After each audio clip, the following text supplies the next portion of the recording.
ला संपवण्याचं काम केलेलं आहे।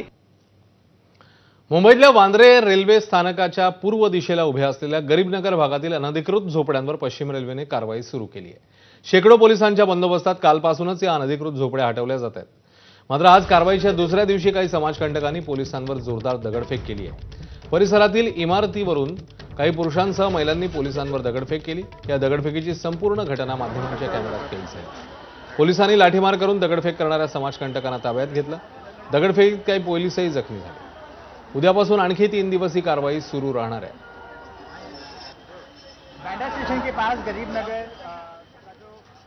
गेल्या काही वेळापासून इथे मोठ्या जाती आहे म्हणून हेवी डिप्लॉयमेंट है और आपको नजर आ रहा होगा कि लोग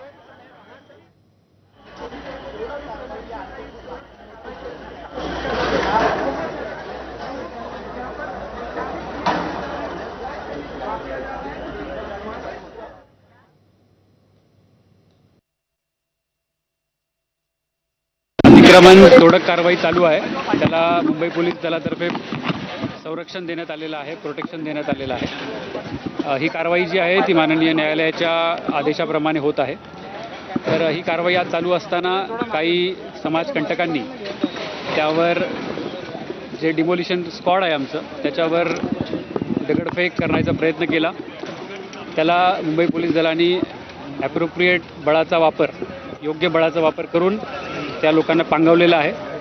जे समाजकंटक आहेत त्याच्यातली 7 लोकांना आम्ही ताब्यात घेतलेला आहे। त्यांच्यावर गुन्हा दाखल करण्याची प्रक्रिया चालू आहे आणि असा जो कोणी प्रयत्न करेल त्यांच्यावर अतिशय कडक कारवाई मुंबई पोलीस दलातर्फे करण्यात येणार आहे। तर स्थानिक आमदार वरुण सरदेसाई आणि भाजपचे नेते किरीट सोमय्या याबद्दल काय म्हणतायत बघूया।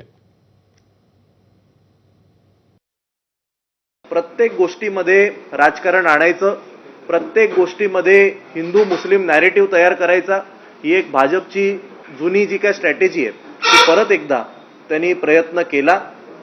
जे काम हे रेग्युलर इन्फ्रास्ट्रक्चरसाठी होणार होतं, जे काम हे इन्फ्रास्ट्रक्चर अपग्रेडेशनसाठी होणार होतं, त्याला जातीचा, धर्माचा रंग देण्याचा एक अतिशय घाणेरडा प्रकार हा भाजपकडनं करण्यात आला।